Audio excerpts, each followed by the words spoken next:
Hi everyone, welcome back to my channel. ഇന്നത്തെ recipe എന്ന് പറഞ്ഞാൽ വളരെ സിമ്പിളായിട്ടുള്ളൊരു കട്ട്ലേറ്റാണ്.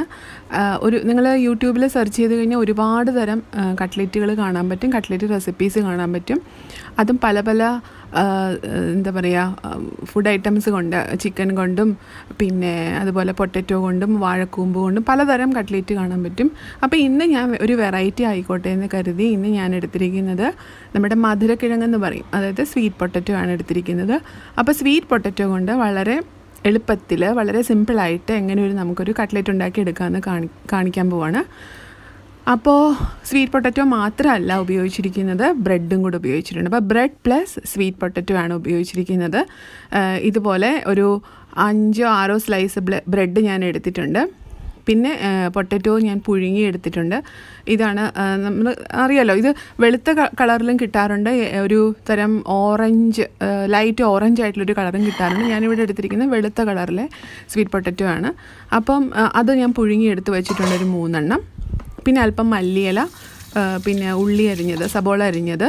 പിന്നെ നമുക്ക് മെയിനായിട്ട് വേണ്ടത് കുറച്ച് കുരുമുളകാണ്.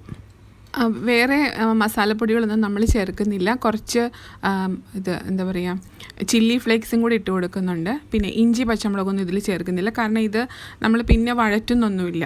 പൊടിച്ച് ഇതെടുക്കുക, അതിനുശേഷം മിക്സ് ചെയ്യുക, എണ്ണയിലിട്ട് വറുത്ത് കോരുക, അങ്ങനെ. അതുകൊണ്ട് ചിലപ്പോൾ ഈ വെളുത്തുള്ളിയൊക്കെ അതിൻ്റെ ഇടയിൽ ഇരുന്ന് കഴിഞ്ഞാൽ അത്രയധികം എന്താ പറയുക, കുക്കായില്ലെങ്കിൽ അതിൻ്റെ ഒരു ചൊവ്വ വ്യത്യാസം വരും. അതുകൊണ്ട് ഇഞ്ചി വെളുത്തുള്ളി പേസ്റ്റൊന്നും ഞാനിവിടെ ചേർക്കുന്നില്ല.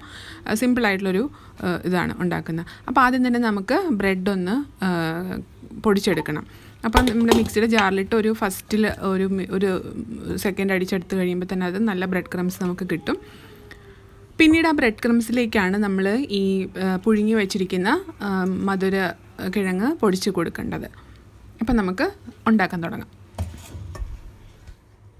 അപ്പോൾ നിങ്ങൾ ഈ വീഡിയോ കണ്ടുകൊണ്ടിരിക്കുന്നത് എൻ്റെ യൂട്യൂബ് ചാനലായ കൊച്ചിൻ ഡയറിയിലാണ്. ഇത് യൂട്യൂബിൽ കൊച്ചിൻ ഡയറി എന്നടിച്ചു കൊടുത്തു കഴിഞ്ഞാൽ എൻ്റെ യൂട്യൂബ് ചാനൽ കാണാൻ പറ്റും. അപ്പോൾ അത് ചാനൽ കണ്ടതിന് ശേഷം അതിൽ നമുക്ക് ഒരു സബ്സ്ക്രൈബ് എന്ന് പറഞ്ഞിട്ട് അവിടെ ഒരു റെഡ് കളർ ഒരു ബാൻഡ് ഉണ്ട്. അപ്പോൾ അതിലൊന്ന് ക്ലിക്ക് ചെയ്ത് കഴിഞ്ഞാൽ സബ്സ്ക്രൈബ് ചെയ്തു. അതിനുശേഷം അതിൻ്റെ തൊട്ടടുത്തൊരു ചെറിയ ബെല്ലൈക്കൺ ഉണ്ടാവും, അതും കൂടെ ഒന്ന് ക്ലിക്ക് ചെയ്ത് കഴിഞ്ഞാൽ ഞാനിടുന്ന വീഡിയോസ് നിങ്ങൾക്ക് റെഗുലറായിട്ട് കിട്ടിക്കൊണ്ടിരിക്കും.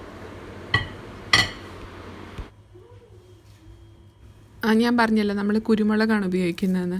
അപ്പോൾ വേണമെങ്കിൽ നമുക്ക് കുരുമുളക് പൊടി ഉപയോഗിക്കാം. പക്ഷേ എനിക്ക് ഈ കുരുമുളക് ഇങ്ങനെ ക്രഷ് ചെയ്തിട്ട് അതൊന്ന് ഇടയ്ക്കിടയ്ക്ക് കടിക്കുന്നതാണ് എനിക്കിഷ്ടം. അപ്പോൾ അതുകൊണ്ട് ഞാനിവിടെ കുരുമുളകൊന്ന് ക്രഷ് ചെയ്താണ് ഇടുന്നത്. അപ്പോൾ നിങ്ങളുടെ സൗകര്യത്തിനനുസരിച്ച് നിങ്ങൾക്ക് കുരുമുളക് പൊടിയായിട്ടിട്ടാലും മതി. ഇങ്ങനെ ക്രഷ് ചെയ്തിടണമെന്നൊന്നും നിർബന്ധമില്ല. ഞാനിങ്ങനെ കാണിച്ചതേ ഉള്ളൂ. വേണമെങ്കിൽ കുരുമുളക് പൊടിയായിട്ട് നമുക്ക് ഉപയോഗിക്കാം. പിന്നെ ഈ ആദ്യമായിട്ടൊക്കെ കുക്കിംഗ് പഠിക്കുന്നവരാണെങ്കിൽ, അല്ലെങ്കിൽ ആദ്യമായിട്ടൊക്കെ കുക്കിംഗ് ചെയ്യുന്നവരാണെങ്കിൽ അവരോടൊരു വാക്ക് പറയാനുള്ളത്, ഈ കുക്കിംഗ് എന്ന് പറയുന്നത് ഒരു റോക്കറ്റ് സയൻസ് ഒന്നുമല്ല.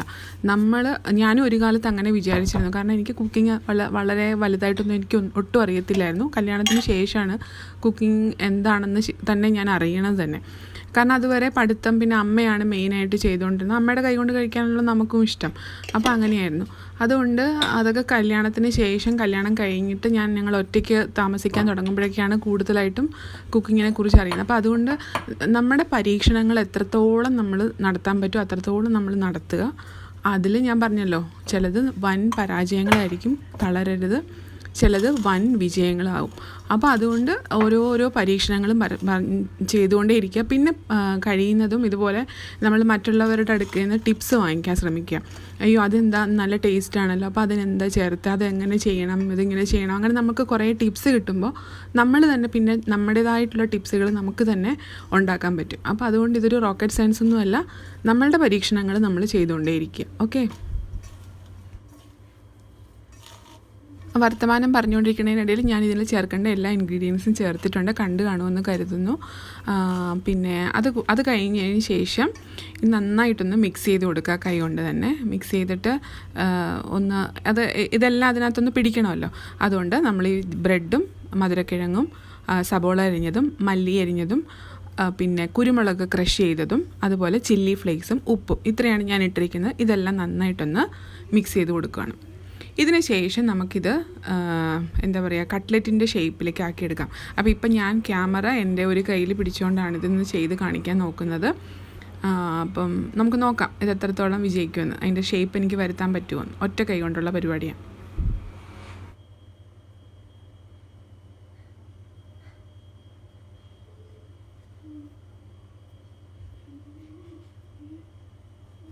അപ്പോൾ കണ്ടല്ലോ നമ്മൾ ഒറ്റ കൈ കൊണ്ട് എങ്ങനെയാണ് കട്ട്ലറ്റ് പരത്തേണ്ടതെന്ന്. അപ്പോൾ അത് പരീക്ഷിച്ച് നോക്കുക. ഇനി നമുക്ക് ഈ മിക്സ്ചർ ഫുള്ള് നമുക്ക് കട്ട്ലറ്റ് ആക്കിയെടുക്കണം, കട്ട്ലറ്റിൻ്റെ ഷേപ്പിൽ പരത്തിയെടുക്കണം.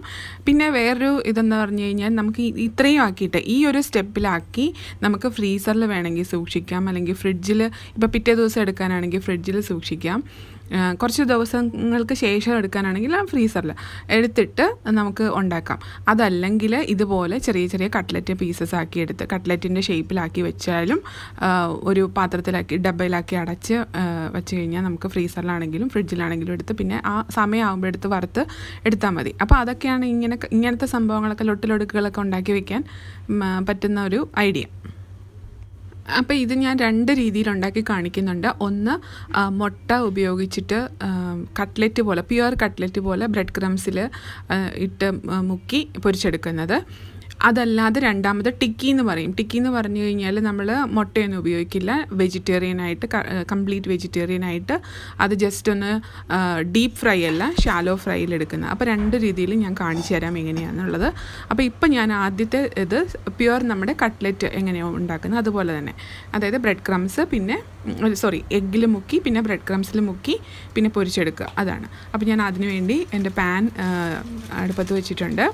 ഇനി അതിലേക്ക് എണ്ണ ഒഴിച്ച് വെച്ചിട്ടുണ്ട്. അതൊന്ന് എണ്ണ ചൂടായി കഴിയുമ്പോൾ നമുക്കിത് മുട്ട 2 മുട്ട എടുത്തിട്ടുണ്ട് ഞാനിവിടെ. അപ്പോൾ മുട്ട അടിച്ചെടുത്തിട്ടുണ്ട്. അപ്പോൾ ആദ്യം അത് മുട്ടയിൽ ഒന്ന് കവർ ചെയ്യാൻ വേണ്ടി ഒന്ന് മുക്കി അതിന് ശേഷം ഒരു കവറിങ് പോലെ ബ്രെഡ് ക്രംസ് കിട്ടാൻ വേണ്ടി അതിലൊന്ന് ചെറുതായിട്ടൊന്ന് മുക്കിയിട്ട് നമുക്ക് അത് എണ്ണയിലേക്ക് ഇട്ട് കൊടുക്കാം.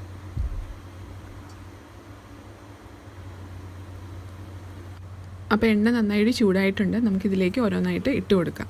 അതവിടെ കിടന്ന് വേവുന്ന സമയം കൊണ്ട് ഞാൻ ആദ്യമായിട്ട് കട്ട്ലറ്റ് കഴിച്ച കാര്യം പറയാം. ഞാൻ ആദ്യമായിട്ട് കട്ട്ലറ്റ് കഴിക്കുന്നത് എനിക്ക് തോന്നുന്നത് ഇന്ത്യൻ കോഫി ഹൗസിൽ നിന്നാണെന്ന് തോന്നുന്നു. നമ്മളെല്ലാം ICH എന്ന് പറഞ്ഞ് വിളിക്കുന്ന ഇന്ത്യൻ കോഫി ഹൗസിൽ നിന്നാണെന്ന് തോന്നുന്നു. കാരണം നമ്മുടെ വീട്ടിൽ ആ കാലത്ത് കട്ട്ലറ്റൊക്കെ വീട്ടിലുണ്ടാക്കുക എന്നുള്ളത് ഒരു സംഭവം ഉണ്ടായിരുന്നില്ല. കാരണം സാധാരണ വീടുകളിൽ ഉണ്ടാക്കാൻ പറ്റുന്ന പലഹാരങ്ങളിൽ മാത്രമാണ് അന്ന് ഉണ്ടായിക്കൊണ്ടിരുന്നത്. പ്രത്യേകിച്ചും നമ്മുടെ അമ്മ ജോലിക്ക് പോകുന്ന സമയങ്ങളിലാണ് നമുക്കറിയാം ഏതെങ്കിലും ഒരു സാറ്റർഡേ സൺഡേ ആണ് അമ്മ എന്തെങ്കിലും സ്പെഷ്യലായിട്ടുള്ള കാര്യങ്ങളൊക്കെ ഉണ്ടാക്കുന്നത്. അപ്പോൾ അന്ന് ഈ കട്ട്ലറ്റൊന്നും ഉണ്ടാക്കിയിരുന്നില്ല. അപ്പോൾ കട്ട്ലറ്റ് ഞാൻ ആദ്യമായിട്ട് കാണുന്നത് എനിക്ക് തോന്നുന്നത് ഇതുപോലെ ICH വെച്ചിട്ടാണ്. അപ്പോൾ എൻ്റെ സിസ്റ്റർക്ക് ഓർമ്മയുണ്ടാവുമായിരിക്കും. കാരണം ഇന്ത്യൻ കോഫി ഹൗസ് എന്നുള്ളത് നമ്മുടെ അന്ന് കാലത്തെ ഒരു ഔട്ടിങ്ങിൻ്റെ ഒരു മെയിൻ ഒരു ഭാഗമായിരുന്നു. അപ്പോൾ പുറത്ത് പോകുമ്പം കഴിക്കുന്ന എന്തെങ്കിലും സ്നാക്സ് ഇതുപോലെ കഴിക്കാനാണെങ്കിൽ ഇന്ത്യൻ കോഫി ഹൗസിൽ അവിടുത്തെ പൊറോട്ടയും ചിക്കൻ കറിയും അതെന്നൊക്കെ പറഞ്ഞ കുറേ സംഭവങ്ങളൊക്കെ ഉണ്ടല്ലോ. അപ്പോൾ ഇപ്പോഴും അവൾ നാട്ടിൽ വരുമ്പോൾ എന്നോട് പറയും നമുക്കൊന്ന് ഇന്ത്യൻ കോഫി ഹൗസിൽ പോകാമെന്ന് പറയും. അങ്ങനെ ഞങ്ങൾ എവിടെയെങ്കിലും ഉള്ള ഇന്ത്യൻ കോഫി ഹൗസ് തപ്പിപ്പിടിച്ച് നമ്മൾ പോകാറുണ്ട്. അപ്പോൾ അതുകൊണ്ട് ഇന്ത്യൻ കോഫി ഹൗസ് കറക്റ്റായിട്ട് നമുക്ക് അറിയാം എവിടെയൊക്കെയാണ് ഉള്ളതെന്ന് അറിയാം. കാരണം അത് ആ കുട്ടിക്കാലത്തിൻ്റെ നൊസ്റ്റാൾജിയാണ്. അപ്പോൾ അങ്ങനെ അവിടെ വെച്ചിട്ടാണ് ഞാൻ ആദ്യമായിട്ട് കട്ട്ലറ്റ് കാണുന്നത്. അതിൻ്റെ ഓർമ്മയിൽ ഇപ്പോൾ എപ്പോൾ കയറിയാലും ഞാൻ ഒരു കട്ട്ലറ്റെങ്കിലും വാങ്ങിക്കാറുണ്ട്. കയറുവാണെങ്കിൽ ഒരു കട്ട്ലറ്റ് ഞാൻ വാങ്ങിക്കും. അപ്പം നമ്മുടെ കട്ട്ലറ്റ് റെഡി ആയിട്ടുണ്ട്, നമുക്കതെടുക്കാം. അപ്പോൾ ഇനിയിപ്പോൾ ഇത് നമ്മൾ മുട്ട ഉപയോഗിക്കാതെ അത് ടിക്കീസ് പോലെ ആലു ടിക്കി ഒക്കെ പറഞ്ഞിട്ടുണ്ടല്ലോ, അതുപോലെ ടിക്കീസ് പോലെ എങ്ങനെ ഉണ്ടാക്കിയെടുക്കുക എന്നുള്ളത് ഞാൻ കാണിച്ചു തരാം. അധികം ഓയിൽ ഉപയോഗിക്കുന്നില്ല, ഒരുപാട് ഇത് ഡീപ്പ് ഫ്രൈ വേണ്ട, ഇത് ഷാലോ ഫ്രൈ ആണ്. അപ്പോൾ ജസ്റ്റ് അതിന് വേണ്ട ഓയിൽ മാത്രമാണ് ഉപയോഗിക്കുന്നത്. അപ്പോൾ ഇപ്പം ഞാൻ ഈ ഉപയോഗിച്ച 2 പാത്രങ്ങളും ഞാൻ പറഞ്ഞല്ലോ ആ ഇരുമ്പ് പാത്രങ്ങളാണ് കേട്ടോ. ഞാൻ പറഞ്ഞല്ലോ ഞാൻ നാട്ടിൽ പോയപ്പോൾ വാങ്ങിച്ചുകൊണ്ട് വന്ന പാത്രങ്ങളാണെന്ന് പറഞ്ഞില്ലേ, ആ 2 പാത്രങ്ങളാണ്. ആദ്യത്തേത് ആ ഷാലോ ഡീപ്പ് ഫ്രൈക്ക് വേണ്ടി ഉപയോഗിച്ചതും കട്ട്ലറ്റ് ഉണ്ടാക്കിയതും അതിലൊരെണ്ണമാണ്. ഇത് 2ാമത്തെ പാത്രമാണ്. അപ്പം നല്ല യൂസ്ഫുള്ളായിട്ട് എനിക്ക് തോന്നിയിട്ടുണ്ട്. 250 റുപ്പീസാണ് ഇതിന്, മറ്റതിന് 150 റുപ്പീസ്. അപ്പോൾ ഈ പാത്രങ്ങളിൽ നമുക്ക് ടിക്കീസ് ഉണ്ടാക്കുവാണ്. അപ്പോൾ ഈ ടിക്കി ഉണ്ടാക്കാനായിട്ട് ഞാൻ ഉപയോഗിക്കുന്നത് ഒലിവ് ഓയിലാണ്. നിങ്ങൾക്ക് കണ്ടാൽ അറിയാൻ പറ്റും, ചെറിയൊരു ഗ്രീൻ കളറാണ് ഓയിലിന്. അപ്പോൾ ഒലിവ് ഓയിലാണ് ഇവിടെ ഉപയോഗിച്ചിരിക്കുന്നത്. നേരത്തെ ഉപയോഗിച്ചത് വെളിച്ചെണ്ണയാണ്. അങ്ങനെ ഇന്നത്തെ നമ്മുടെ റെസിപ്പിയായ മധുരക്കിഴങ്ങ് കൊണ്ടുള്ള കട്ട്ലേറ്റ്സ് റെഡി ആയിട്ടുണ്ട്. ഇനി നമുക്കതൊരു സെർവിങ് ഡിഷിലേക്ക് മാറ്റാം. ഇത് ചൂടോടുകൂടി സോസും പിന്നെ കുറച്ച് സബോള അരിഞ്ഞതൊക്കെ കൂടെ കഴിക്കാനായിട്ട് വളരെ ടേസ്റ്റിയാണ്. അപ്പോൾ എല്ലാവരും ഒന്ന് ഉണ്ടാക്കി നോക്കണം. നിങ്ങൾക്ക് തീർച്ചയായിട്ടും ടേസ്റ്റ് കുട്ടികൾക്കും നിങ്ങൾക്കൊക്കെ ഇഷ്ടപ്പെടുമെന്ന് കരുതുന്നു. അപ്പോൾ ഇന്നത്തെ റെസിപ്പി ഇഷ്ടപ്പെട്ടെങ്കിൽ തീർച്ചയായിട്ടും നമ്മുടെ ചാനൽ സബ്സ്ക്രൈബ് ചെയ്യണം, ലൈക്ക് ചെയ്യണം, ഷെയർ ചെയ്യണം, കമൻറ്റ് ചെയ്യണം. അപ്പോൾ വീണ്ടും മറ്റൊരു വീഡിയോ ആയിട്ട് കാണുന്നവരേക്കും ടേക്ക് കെയർ. Bye bye.